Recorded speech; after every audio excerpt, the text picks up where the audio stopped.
Leo Kelly, we've been hearing a lot about professional athletes going broke lately. You work with a lot of pro football players at HighTower.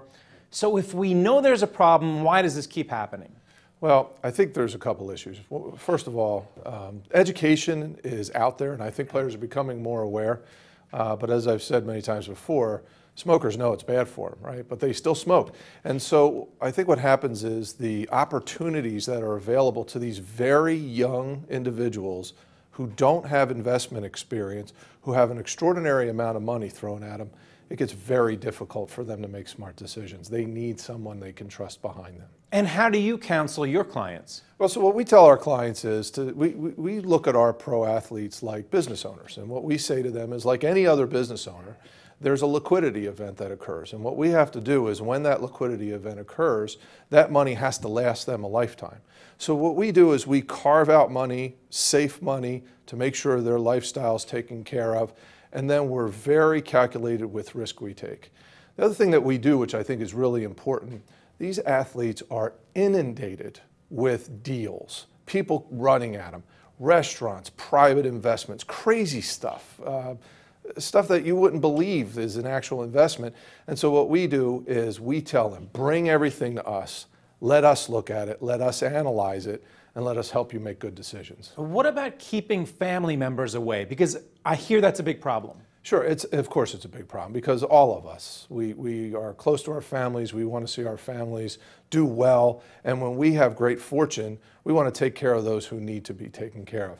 And so what we counsel the players is we say, look, the best thing you can do for your family is to maintain and build your wealth, because if you burn it all quickly, you're not helping anyone in the long term. Does it differ between leagues? Because you deal with a lot of football players. Correct. Yeah, sure. I think when you look at the difference between the leagues, it's no different than looking at different businesses, business owners, or different types of investors. You have to look at what are the resources, what is the time horizon that these folks need the money for, and how much risk is in the earnings stream, the cash flow stream that they're bringing in. So if you look at a baseball contract that's guaranteed with a massive amount of money and you know that cash flow is coming in, that means that their income has less risk. You can take more risk on the other side. Football, they can get cut at any time. More risk, you got to tamp it down on the investment side. Finally, with all these cautionary tales out there, when do you think it's finally going to get better? I don't know that it will. I think that what you have is a high-profile environment, and you have a lot of advisors who are chasing after this business, and they may not have the expertise needed to handle these situations, but the lure is so attractive to be in that world.